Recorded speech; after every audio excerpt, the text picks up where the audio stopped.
আলাইকুম ওয়া রাহমাতুল্লাহি ওয়া বারাকাতুহু। আলহামদুলিল্লাহি রাব্বিল আলামিন ওয়াসসালাতু ওয়াসসালামু আলা সাইয়্যিদিল মুরসালিন নবিয়িনা মুহাম্মদ ওয়া আলা আলিহি ওয়া সাহবিহি আজমাইন।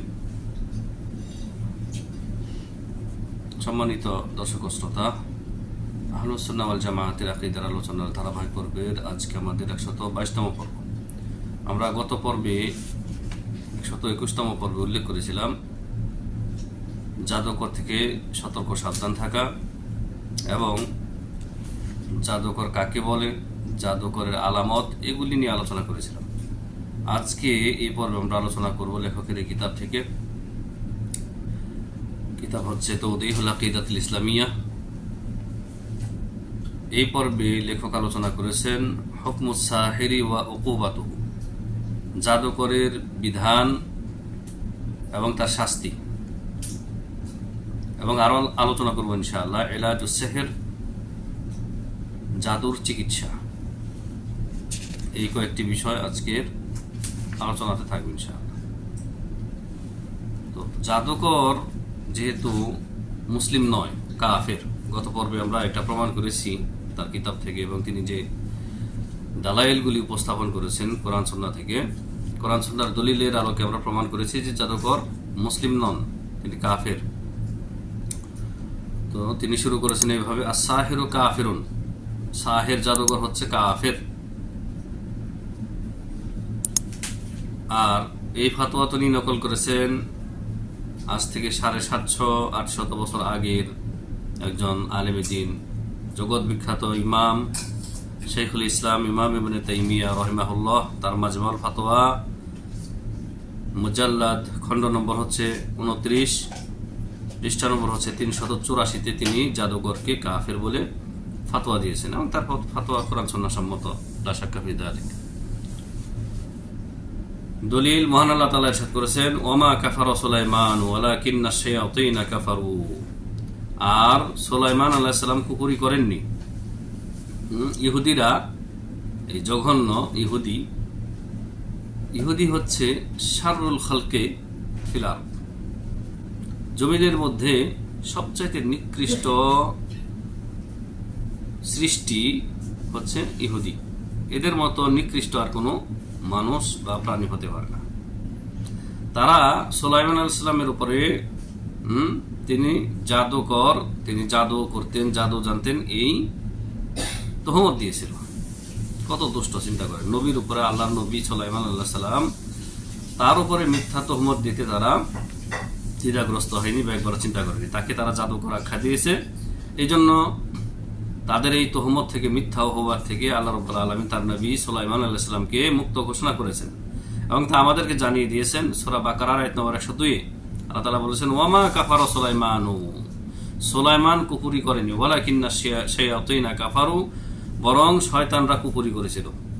ইউআল্লিমুনা নাস আস-সিহরা, যে শয়তানরা মানুষদেরকে জাদু শিক্ষা দিত। তো শয়তানরা কিভাবে কুফরি করেছে? মানুষদেরকে জাদু শিক্ষা দেওয়ার মাধ্যমে। আর এই শয়তানরা কিভাবে জাদু কার কাছ থেকে শিখেছিল তার বর্ণনার পরে শুনুন। ওমা উনজিলা আলাল মালাকাইনি বিবাবিল হারুত ওয়া মারুত, আর হারুত মারুত নামক দুই ফেরেশতা বাবেল শহরে যাদেরকে নাজিল করা হয়েছিল মানুষকে পরীক্ষা করার জন্য, তাদের উপরে যা কিছু নাজিল করা হয়েছিল, মানে জাদু, এই দুই ফেরেশতা মানুষকে জাদু শিক্ষা দিয়েছিলেন। হারুত মারুত নামক দুই ফেরেশতা পরীক্ষার জন্য আল্লাহ তাআলা তাদেরকে পাঠিয়েছিলেন, প্রয়োগ করার জন্য না, বা এগুলি দিয়ে মানুষের ক্ষতি করার জন্য না। তো কি করতো শয়তানেরা, মানুষ শয়তান এবং জিন শয়তানেরা কি করতো?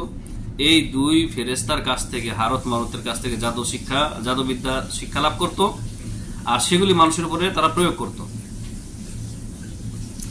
ওমা ইউআল্লিমানি মিন আহাদিন হাত্তা ইয়াকুলা ইন্নামা নাহনু ফিতনাতুন ফালা তাকফুর।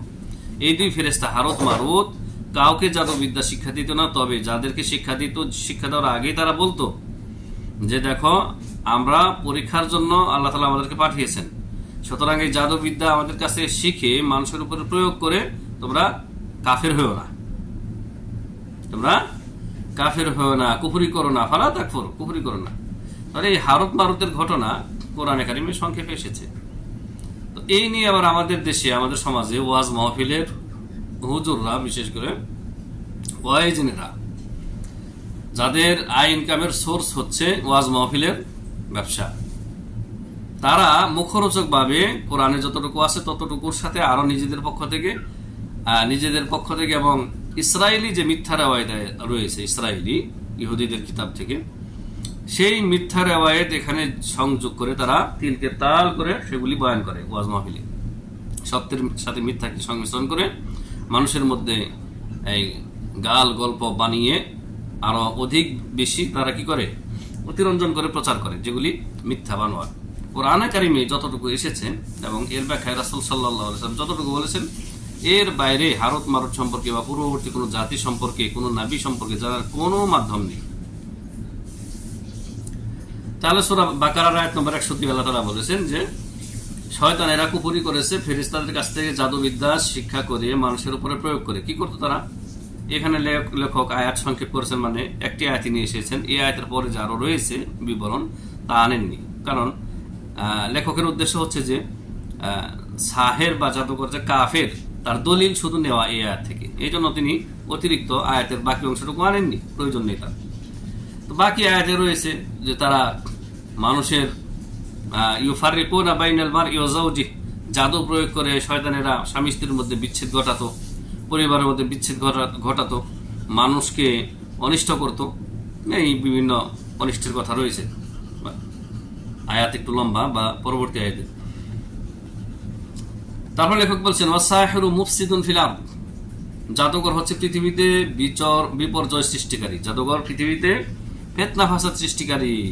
ইউফারিকু বাইনাজ যাওজাইন, স্বামী স্ত্রীর মধ্যে সে বিচ্ছেদ ঘটায়।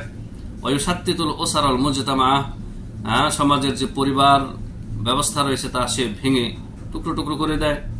ওয়া ইয়াজলিবুল মারদার আন নাফসি আবিল আদাবি লিন্নাস ওয়া ক্বাদ ইয়াকতুলু বিসিহরিহি, আর কি করে সে মানুষকে মানসিক রোগী বানিয়ে দেয় এবং তাদের অঙ্গ প্রত্যঙ্গ নষ্ট করে দেয় জাদুর মাধ্যমে, এবং জাদুর মাধ্যমে অনেককে হত্যা করে দেয়। দেখেন, জাদুর কুপ্রভাব রয়েছে বর্তমানে। যে কালো জাদু, ব্ল্যাক ম্যাজিক নামে যে কালো জাদু ছড়িয়েছে সমাজে, এবং যে ব্যাপক হারে যে জাদুকররা জাদু করতেছে, এই কবিরাজ নামধারী, জ্যোতিষী নামধারী, এরা গণক নামধারী, জাদুর কুপ্রভাব আপনারা দেখতেছেন যে জাদুর কারণে মানুষ মারা যাচ্ছে স্থায়ীভাবে, মানে সে রোগে পতিত হয়ে ধ্বংসের দিকে তার জীবনটা শেষ হয়ে যাচ্ছে, ধ্বংসের দিকে চলে যাচ্ছে। ওয়ালিহাযা ফায়াজিবু আন তুবাল্লিগু আনহুল জিহাতিল হুকুমিয়াতা আল মুখতাসা, এই জন্য জাদুকর যদি প্রমাণিত হয়ে যায় যে সে জাদুকর এবং মানুষকে ক্ষতি করেছে, তাহলে যে সরকারি যে স্পেশাল যে রয়েছে, ব্রাঞ্চ রয়েছে এই বিষয়ে, তাদেরকে মানে খবর দেওয়া, পৌঁছে দেওয়া, এর সম্পর্কে তাকে সরকারকে জানিয়ে দেওয়া যে হচ্ছে জাদুকর, যদি সরকার না জানে। লিউহালি ইলাল কাদা, যাতে করে তাকে বিচারের মুখোমুখি করা যায়। ওয়াল কাদিয়ু ইয়াহকুমু আলাইহি বিল কতলি লিকুফরিহি ওয়া রিদ্দাতিহি আনিল ইসলাম, ইসলামিক কাজী, ইসলামিক বিচারক যিনি, তিনি জাদুকরকে হত্যা করবেন তার কুফরি হওয়ার কারণে, সে কাফের হয়ে যাওয়ার কারণে। ওয়া রিদ্দাতিহি আনিল ইসলাম, সে যেহেতু ইসলাম থেকে বেরিয়ে গেছে এই জন্য তাকে হত্যা করবে, কাজী এই ফয়সালাই দেবে। ওয়ালিকাতই শাররিহি ওয়া আযাহু আনিল মুসলিমিন, তার অনিষ্টতা থেকে মানুষকে বাঁচানোর জন্য, তার ক্ষতি থেকে মানুষকে বাঁচানোর জন্য তাকে কি করবে? ইসলামী আদালতের বিচারক তাকে হত্যা করার নির্দেশ দেবে। কারণ কি? ওয়াকাদ সাবাতা কাতলুস সাহিরি আন আদাদিম মিনাস সাহাবা রাদিয়াল্লাহু আনহুম, কারণ সাহাবায়ে কেরাম থেকে প্রমাণ রয়েছে যে তারা কতিপয় জাদুকরকে হত্যা করেছেন। জি, মুওয়াত্তা মালিকি হাদিস রয়েছে 1562 নম্বর হাদিস, সুনান আবি দাউদে হাদিস রয়েছে 3043 নম্বর হাদিস, যে সাহাবায়ে কেরাম রাদিয়াল্লাহু আনহুম আজমাইন, উমর রাদিয়াল্লাহু তাআলা আনহু যখন খলিফা ছিলেন তার নির্দেশে কতিপয় জাদুকরকে হত্যা করেছেন। তাহলে ইসলামী রাষ্ট্রের দণ্ডবিধি অনুযায়ী জাদুকরকে হত্যা করতে হবে। আর আমাদের যে মুসলিম সমাজের যে কুফরি আইন দ্বারা যে দেশ পরিচালিত হয়, সংসদ পার্লামেন্ট পরিচালিত হয়, সেই দেশে জাদুকরকে কি করে আপনার বিনোদনের জন্য তাকে ভাড়া করে নিয়ে আসা হয়, তাকে পুরস্কৃত করা হয়। নাসাল্লাল্লাহু সালামাতাল আফিয়া। ওয়া কাতাবা আমিরুল মুমিনিন উমর রাদিয়াল্লাহু আনহু আনিকতুলু কুল্লা সাহিরিন। উমর রাদিয়াল্লাহু তাআলা আনহু মুমিনগণের যিনি আমির, মুমিনগণের যিনি খলিফা, তিনি নির্দেশ দিয়েছিলেন গভর্নরদের, বিভিন্ন শহরে নিয়োজিত গভর্নরদের চিঠি লিখেছিলেন যে আনিকতুলু কুল্লা সাহিরিন, প্রত্যেক জাদুঘরকে তোমরা হত্যা করো, খুন, তাদেরকে কতল করো। এই হাদিসটিও রয়েছে আবু দাউদের 3043 নম্বর হাদিস, মুসনাদ আহমদের 1657 নম্বর হাদিসে এই কথার উল্লেখ রয়েছে যে জাদুঘরকে তোমরা হত্যা করো, মানে হাদিস দ্বারা প্রমাণিত। তো লেখক হাফিজাহুল্লাহ সংক্ষেপেই মানে আলোচনা শেষ করে দিয়েছেন, যতটুকু প্রয়োজন ততটুকু এনেছেন। এবার তিনি এলাজুস সেহর, জাদুর চিকিৎসা বলে একটু আলোচনা করেছেন। জাদুর চিকিৎসা কি? জাদুর চিকিৎসা হচ্ছে, আমি যে কথাটা এখানে এসেছে পরবর্তীতে লেখক উল্লেখ করেছেন, আমি শুরুতেই বলতে চাচ্ছি সেটি, আল বিকায়াতু খায়রুম মিনাল ইলাজ। আল বিকায়াতু খায়রুম মিনাল ইলাজ, বালা মুসিবত আসার আগেই, বিপদ, বালা মুসিবত, বিপর্যয় আসার আগেই সতর্ক সাবধান থাকাটা হচ্ছে কি উত্তম। তাহলে আর চিকিৎসার দরকার নেই, চিকিৎসার দরকার নেই।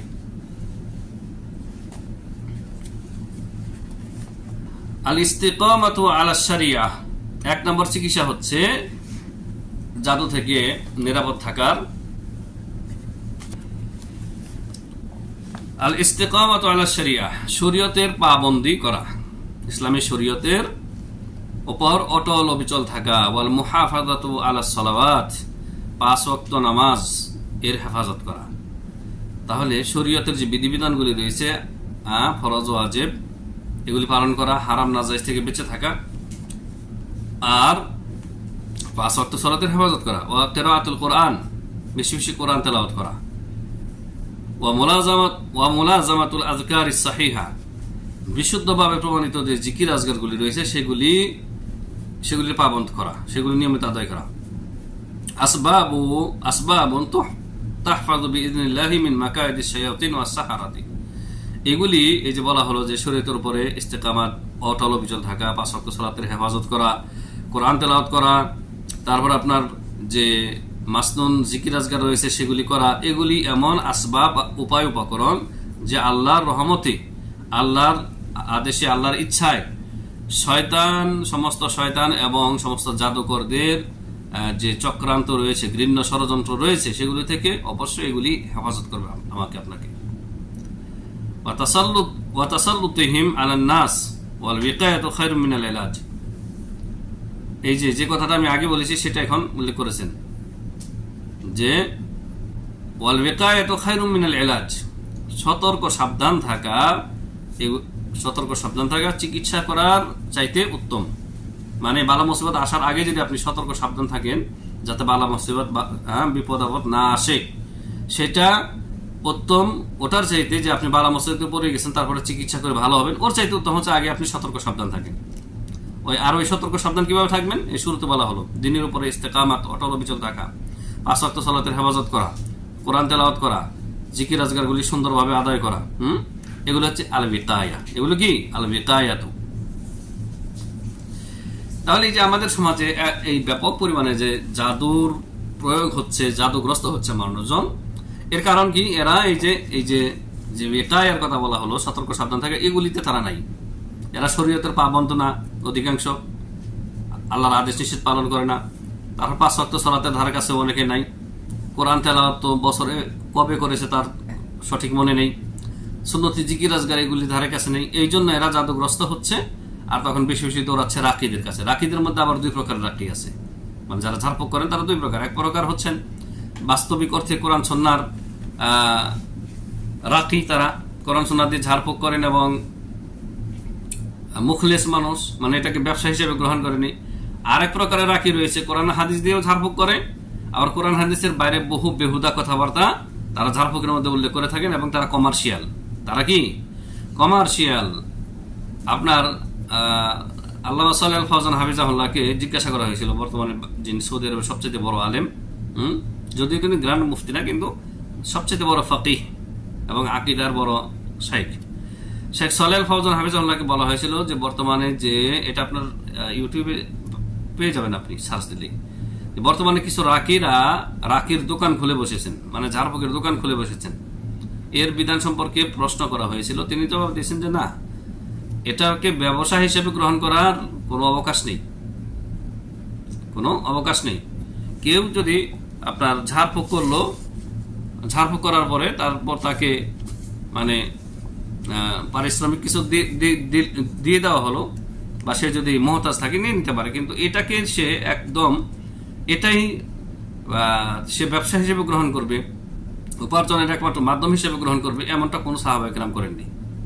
যে এর জন্য সে মাহাল মানে দোকান, সে মাহাল খুলে বসবে, এরকম কোনো অবকাশ নেই। কারণ কোনো সাহাবী, নবী সাল্লাল্লাহু আলাইহি ওয়াসাল্লামের পরে কোনো সাহাবী, তাবিঈন, তাবেঈন কেউই ঝাড়ফুঁকের দোকান খুলে বসেননি। জি, কিন্তু রাকি যদি অভাবগ্রস্ত বা মুহতাজ হয়ে থাকে তাহলে ঝাড়ফুঁক করার মাধ্যমে কখনো কখনো সে তার পারিশ্রমিক নেবে, কিন্তু এটাকে ব্যবসা হিসেবে গ্রহণ করবে না। এটা হচ্ছে আসল মূল কথায় আল বিকায়াতু খায়রু মিনাল ইলাজ, সতর্ক সাবধান থাকা, সজাগ থাকা চিকিৎসা নেওয়ার চাইতে ভালো, উত্তম। ওমান উসিবা বিসিহরিহি ফাইন্নাহু ইউআলিজুহু বিকুল্লি ওয়াসিলাতিন মাশরুআতিন, আর যেই ব্যক্তি জাদুগ্রস্ত হয়ে গেছে তার জন্য সে অবশ্যই এটা করবে, সে বৈধ শরীয়ত সম্মত যত ওসিলা রয়েছে, উপায় উপকরণ রয়েছে, সেই পদ্ধতিতে সে কি করবে, চিকিৎসা করবে। তাহলে বৈধ পন্থায় চিকিৎসা করা তার জন্য আল্লাহ তাআলা শরীয়ত সম্মত করেছেন বা জায়েজ করেছেন। ফালিয়াল যাও ইলাল্লাহি ওয়াহদাহ, তবে সে কেবলমাত্র শুধুমাত্র এক আল্লাহর আশ্রয় নিয়ে নিবে, এক আল্লাহর কাছে আশ্রয় চাবে। ওয়াতাওয়াক্কালু আলাইহি ফি রাফই মা বিহি, তার উপরে যে মুসিবত এসেছে সেটাকে দূর করার জন্য সে একমাত্র আল্লাহর কাছে তাওয়াক্কুল করবে। এই ঝাড়ফুঁকের উপরে ভরসা করবে না, রাকির উপরে ভরসা করবে না যে রাকি ঝাড়ফুঁক করলে আমি ভালো হয়ে যাব, না, একমাত্র আল্লাহর উপরে তাওয়াক্কুল করবে। ওয়াস্তাখদিমুল আদওয়াতা আত-তিব্বিয়াতা আন-নাফিআ, সে উপকারী যে কার্যকরী যে সমস্ত ডাক্তারি যে ওষুধপত্র রয়েছে সেগুলো সে ব্যবহার করতে পারবে। ওয়ারকি নাফসাহু বিররুকিয়াতি শারঈয়্যাহ, সে শরীয়তি যে ঝাড়ফুঁক রয়েছে সে নিজেই নিজেকে ঝাড়ফুঁক করবে। আও ইয়াতলুবু মিন শাখসিন মাওসুকিন আইয়ারকিয়াহু, অথবা কোনো বিশ্বস্ত নেককার ভালো লোকের কাছে সে ঝাড়ফুঁক চাইতে পারবে যে আমাকে ঝাড়ফুঁক করেন। তবে এটা আগেই বলে দিচ্ছি, ঝাড়ফুঁক কেউ যদি চায় তাহলে বিনা হিসেবে বিনা আযাবে যে ৭০,০০০ লোককে আল্লাহ তাআলা জান্নাতে প্রবেশ করাবেন এর অন্তর্ভুক্ত হতে পারবে না। এই ফজিলত থেকে সে মাহরুম হবে। কে? যে ব্যক্তি ইস্তারকি, ঝাড়ফুঁক চেয়ে নেবে। আই ইয়াতলুবু মিনান নাস, যে ব্যক্তি ঝাড়ফুঁক চেয়ে নেবে সে কিন্তু এই ৭০,০০০ যে বিনা আযাবে বিনা শাস্তিতে যে জান্নাতে যাবে তাদের অন্তর্ভুক্ত হতে পারবে না। তাহলে নিজে নিজেকে ঝাড়ফুঁক করে, যদি ঝাড়ফুঁক করতেই হয় নিজে নিজেকে ঝাড়ফুঁক করে। وقد أرشدنا الله تعالى إلى أن نستعيذ أي نحتمي به سبحانه من شر السحرة الذين يسحرون الناس। আল্লাহ সুবহানাহু ওয়া তাআলা আমাদেরকে জানিয়েছেন, পথ দেখিয়েছেন এই বিষয়ে যে আমরা যেন একমাত্র আল্লাহর কাছে ইস্তিআযা, সাহায্য প্রার্থনা করি ওই সমস্ত জাদুকরদের অনিষ্টতা থেকে যারা মানুষকে জাদু করে। আন তরিকি আকদি সাহিরি উকদান ফি খায়দিন ওয়ান নাফাসি ফিহা আসনাইল আকদ, যে সমস্ত জাদুকররা সুতায় গিট মেরে মেরে সুতায় গিট লাগায়, গিট লাগিয়ে ওই গিটের মধ্যে ফু দিয়ে দিয়ে যে সমস্ত জাদুকররা জাদু করে তাদের অনিষ্টতা থেকে আল্লাহ রাব্বুল আলামিন আল্লাহর কাছে আশ্রয় চাইতে বলেছেন। কোথায়? সূরা ফালাক এবং সূরা নাস।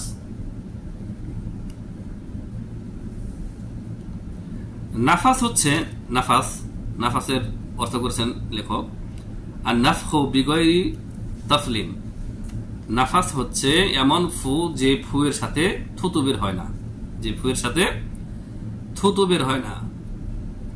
ওয়াস্তাঈনুনা বিশ-শায়াতিনা আসনা আল আকদ ওয়ান নাফাস, আর যে সমস্ত জাদুকররা সুতায় বা দড়িতে গিট লাগিয়ে সেখানে ফু দিয়ে দিয়ে জাদু করে তারা মূলত ইয়াস্তাঈনুনা বিশ-শায়াতিন, তারা শয়তানের কাছে সাহায্য প্রার্থনা করে। আসনা আল আখদি ওয়ান নাফাস, সুতায় বা দড়িতে যখন গিট লাগায় এই জাদুকর, তখন শয়তানের কাছে সাহায্য প্রার্থনা করে। শয়তানের কাছে সাহায্য প্রার্থনা করে যখন গিট লাগায় এবং যখন ফুঁক দেয়, তখন শয়তানের কাছে এরা ইস্তেআযা করে। মহান আল্লাহ সুবহানাহু ওয়া তাআলা সূরা ফালাক, সূরা নাসের মধ্যে ইরশাদ করেছেন, এখানে লেখক শুধু সূরা ফালাক এনেছেন। কুল আউযু বিরাব্বিল ফালাক, নবী আপনি বলুন আমি আশ্রয় প্রার্থনা করতেছি প্রভাত বা ভোরের যিনি রব, যিনি সকাল ঘটান, ভোর আনয়ন করেন, সেই ভোরের প্রভাতের রব যিনি, তার কাছে আমি আশ্রয় প্রার্থনা করতেছি। মিন শাররি মা খালাক, আল্লাহ তাআলা যা কিছু সৃষ্টি করেছেন তার সমস্ত সৃষ্টিরাজির অনিষ্টতা থেকে। আল্লাহু আকবার। দেখেন, মিন শাররি মা খালাক 4 হরফের আয়াত, ছোট্ট একটি আয়াত, কিন্তু এখানে আল্লাহ তাআলা আমাদেরকে শিক্ষা দিচ্ছেন কি দেখেন, যে আল্লাহর সমস্ত সৃষ্টিরাজির কাছে, আল্লাহর সমস্ত সৃষ্টিরাজির অনিষ্টতা থেকে তার কাছে কি, আল্লাহর কাছে আশ্রয় প্রার্থনা করতেছি। ওমিন শাররি গাসিকিন ইযা ওয়াকাব, আর যখন অন্ধকার ঘনিয়ে আসে, সন্ধ্যার পরে যখন অন্ধকার, সন্ধ্যা গড়িয়ে যাওয়ার পরে যে অন্ধকারটা নেমে আসে সেটাকে বলা হয় গাসাকুল লাইল, গাসাকুল লাইল। ওমিন শাররি গাসিকিন ইযা ওয়াকাব, সন্ধ্যা যখন ঘনিয়ে আসে, এই সন্ধ্যার অন্ধকারের অনিষ্টতা থেকে আল্লাহর কাছে আশ্রয় চাচ্ছি। কারণ এই সময় শয়তানরা ছুটাছুটি করে, হাদিসে আপনারা হাদিসের মাধ্যমে জেনেছেন, নবী সাল্লাল্লাহু আলাইহি ওয়াসাল্লাম বলেছেন যখন সন্ধ্যা ঘনিয়ে আসে, অন্ধকার নেমে আসে, তখন তোমরা দরজা জানালাগুলি বন্ধ করে দাও, আর তোমাদের ছোট ছোট সন্তানদেরকে, শিশুদেরকে বাইরে যেতে দিও না, ঘরের ভিতরে আবদ্ধ রাখো। আবার যখন রাত্রি হয়ে যায়, মানে সন্ধ্যা পার হয়ে যায়, তখন দরজা জানালা খুললে সমস্যা নেই, তবে রাত্রিতে বন্ধ রাখাই ভালো। যেহেতু আমাদের অধিকাংশ ঘরগুলি কোরআন সুন্নাহর দিক নির্দেশনা থেকে মুক্ত, কোরআন সুন্নাহর কোনো দিক নির্দেশনা মেনে চলা হয় না। মায়েরা, বোনেরা তারা সন্তানদেরকে, শিশু সন্তানদেরকে নিয়মিত যে আমল করা দরকার, তাদেরকে ঝাড়ফুঁক করা, এই মুআউযিযাতান, সূরা ফালাক, নাস করে ঝাড়ফুঁক করা, আয়াতুল কুরসি করে ঝাড়ফুঁক করা, ঘরে নিয়মিত কোরআন তেলাওয়াত করা, সূরা বাকারা তেলাওয়াত করা, এগুলি যেহেতু আমল করা হয় না, তাহলে রাত্রি বেলায়ও ঘরের দরজা জানালা খোলার দরকার নেই। ওমিন শাররিন নাফাসাতি ফিল উকাদ, সূরা ফালাকের 4 নম্বর আয়াতে আল্লাহ তাআলা আমাদেরকে শিক্ষা দিয়েছেন যে বলো হে নবী, হে মানুষ, হে মুসলিম, আর আমি আশ্রয় প্রার্থনা করতেছি আল্লাহর কাছে মিন শাররিন নাফাসাতি ফিল উকাদ, গিরার মধ্যে সুতা বা দড়ির গিট লাগিয়ে সেই গিরার মধ্যে ফুক দিয়ে দিয়ে যারা জাদু করে তাদেরকে বলা হয় নাফাসাত, বহুবচন। এই গিরায় ফুৎকারিনী, এখানে মুআন্নাস বলা হয়েছে, নাফাসাত শেষখানে কি আছে, মুআন্নাসের আলামত তা।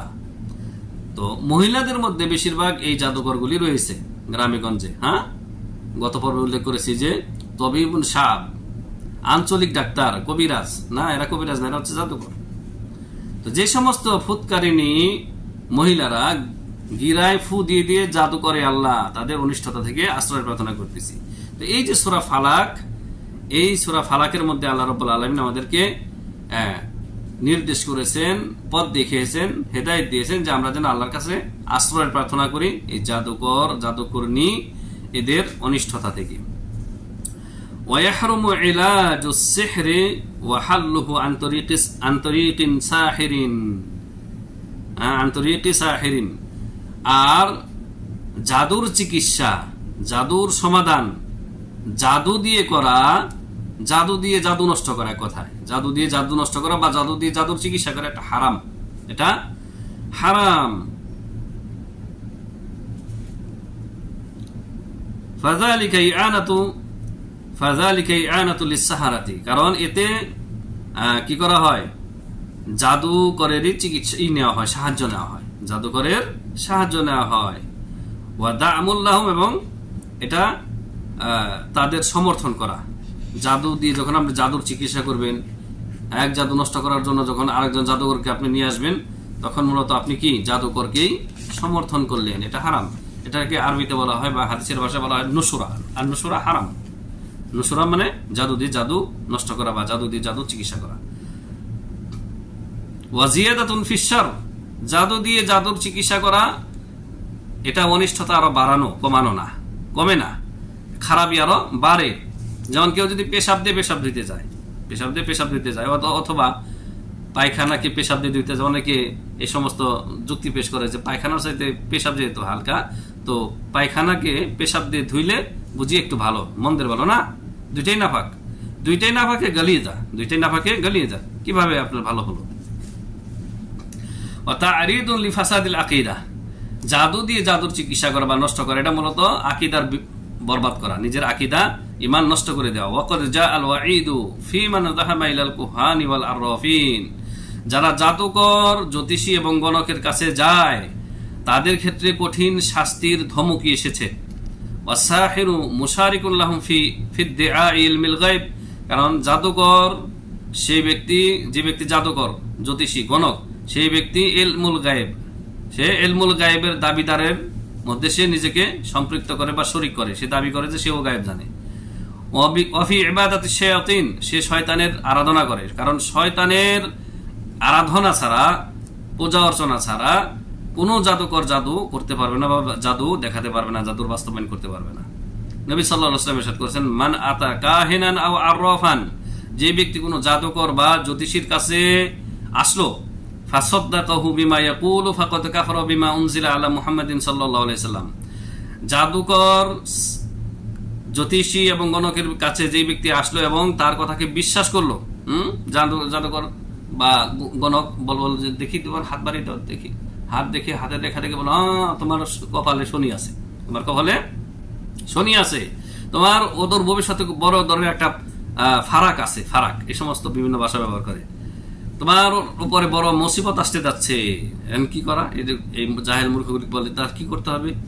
হ্যাঁ, জ্যোতিষী সাহেব, গণক সাহেব তখন বিভিন্ন চিকিৎসা দেয়। তো এই যে এর কথা যদি বিশ্বাস করে শুধু, তাহলে মুহাম্মদ সাল্লাল্লাহু আলাইহি সাল্লামের উপর নাজিলকৃত শরীয়ত, কোরআন, হাদিসকে এই ব্যক্তি অস্বীকার করলো। সে মুখ দিয়ে বলা লাগবে না যে, অথবা সে যদি বলছে না আমি তো অস্বীকার করি নাই, না, আপনি জ্যোতিষী জাদুকরের কাছে গিয়েছেন, তার কথাকে বিশ্বাস করেছেন, এর মাধ্যমে মুহাম্মদ সাল্লাল্লাহু আলাইহি সাল্লামের উপর নাজিলকৃত বিধানের সাথে আপনি কুফরি করেছেন, এক কথায় শেষ। এটা কে বলেছেন? এটা কোনো মুফতি বলেছেন না, স্বয়ং রাসূল সাল্লাল্লাহু আলাইহি সাল্লাম বলেছেন, যে ব্যক্তি মান আতা কাহিনান আও আররাফান ফাসাদ্দাকাহা বিমা ইয়াকুল ফাকাদ কাফারা বিমা উনজিলা আলা মুহাম্মাদিন সাল্লাল্লাহু আলাইহি সাল্লাম, যে ব্যক্তি জ্যোতিষী এবং গণকের কাছে আসলো এবং জ্যোতিষী এবং গণকের কথাকে বিশ্বাস করলো, সেই ব্যক্তি মুহাম্মদ সাল্লাল্লাহু আলাইহি সাল্লামের উপরে নাজিলকৃত শরীয়তের সাথে কুফরি করলো। আরেকটি হাদিস এখানে লেখক আনছেন কিনা মনে হয় আনেননি, যে ব্যক্তি, আরেকটি হাদিসে রয়েছে, যে ব্যক্তি মানে শুধু মজা করার জন্য, ওর সাথে মস্করা করার জন্য বা খেলতামাশা করার জন্য, মানে ইয়ের কাছে, গণকের কাছে, জ্যোতিষীর কাছে গেল, আমি তো বিশ্বাস করি না, শুধু দেখি কি বলে, ভণ্ড কি বলে, যে ব্যক্তি যাবে ওর কাছে, ওই ব্যক্তিরও 40 দিনের সালাত কবুল হবে না, শাস্তি স্বরূপ। কারণ সে যে গিয়েছে মজা করার জন্য, অন্যরা তা সেটা বুঝবে না। অন্য জাহেল মূর্খগুলি মনে করবে যে ওরে অমুকের মতো একজন বুদ্ধিমান বিচক্ষণ ব্যক্তি গিয়েছে আর আমরা যাব না, তখন ওই ব্যক্তিকে দলিল হিসেবে গ্রহণ করবে। এই জন্য ওর শাস্তি স্বরূপ শুধুমাত্র যে ব্যক্তি গণক এবং জ্যোতিষীর কাছে যাবে তার 40 দিনের নামাজ কবুল হবে না। আরেকটি সহিহ হাদিসে রয়েছে, ওয়ালা ইয়াজুজু যিহাবু ইলা সাহির, জাদুকর, জ্যোতিষী, গণকের কাছে যাওয়া জায়েজ নয়, বৈধ নয়। ওয়ালা মুরাসালাতুহু ওয়াল ইত্তিসালু বি, তার সাথে যোগাযোগ, চিঠি আদান প্রদান, যোগাযোগ, এগুলি কোনোটাই জায়েজ নেই। ওয়ালা সুআলুহু, তার কাছে কোনো কিছু জিজ্ঞাসা করা জায়েজ নেই, বৈধ নয়। ওয়ালা কিয়ামু বিমা ইয়াতুলুবুহু মিন আমালিন, আর জাদুকর, জ্যোতিষী, গণক যে সমস্ত ডিমান্ড করে যে কালো খাসি, কালো মোরগ, অমুক জায়গায় দাও, হ্যাঁ রেখে আসো, তার এই ডিমান্ড পূরণ করা জায়েজ নয়, হারাম।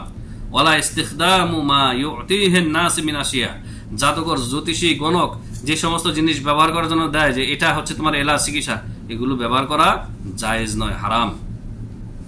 তো এটাই ছিল আজকে আমাদের আলোচনা, হুকমুস সাহিরি ওয়া উকুবাতুহু, জাদুকরের বিধান জানতে পারলাম আমরা, তার শাস্তি জানতে পারলাম এবং জাদুর চিকিৎসা আমরা সংক্ষেপে জানতে পারলাম।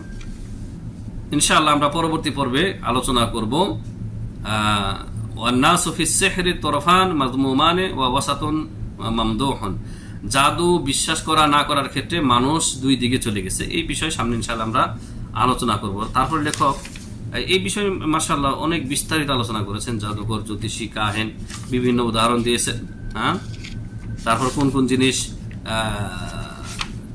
জ্যোতির্বিদ্যার মধ্যে বা গণকবিদ্যার মধ্যে পড়বে না, এই সবগুলি তিনি বিস্তারিত পুঙ্খানুপুঙ্খ আলোচনা করেছেন। আল্লাহ রাব্বুল আলামিন আমাদেরকে তার এই কিতাব থেকে সঠিকভাবে ইস্তেফাদা নেওয়ার তৌফিক দান করেন। আমিন। ওয়া সাল্লাল্লাহু ওয়া সাল্লাম আলা নবিয়িনা মুহাম্মদ ওয়া আলা আলিহি ওয়া সাহবিহি আজমাইন। আসসালামু আলাইকুম ওয়া রাহমাতুল্লাহি তাআলা ওয়া বারাকাতুহু।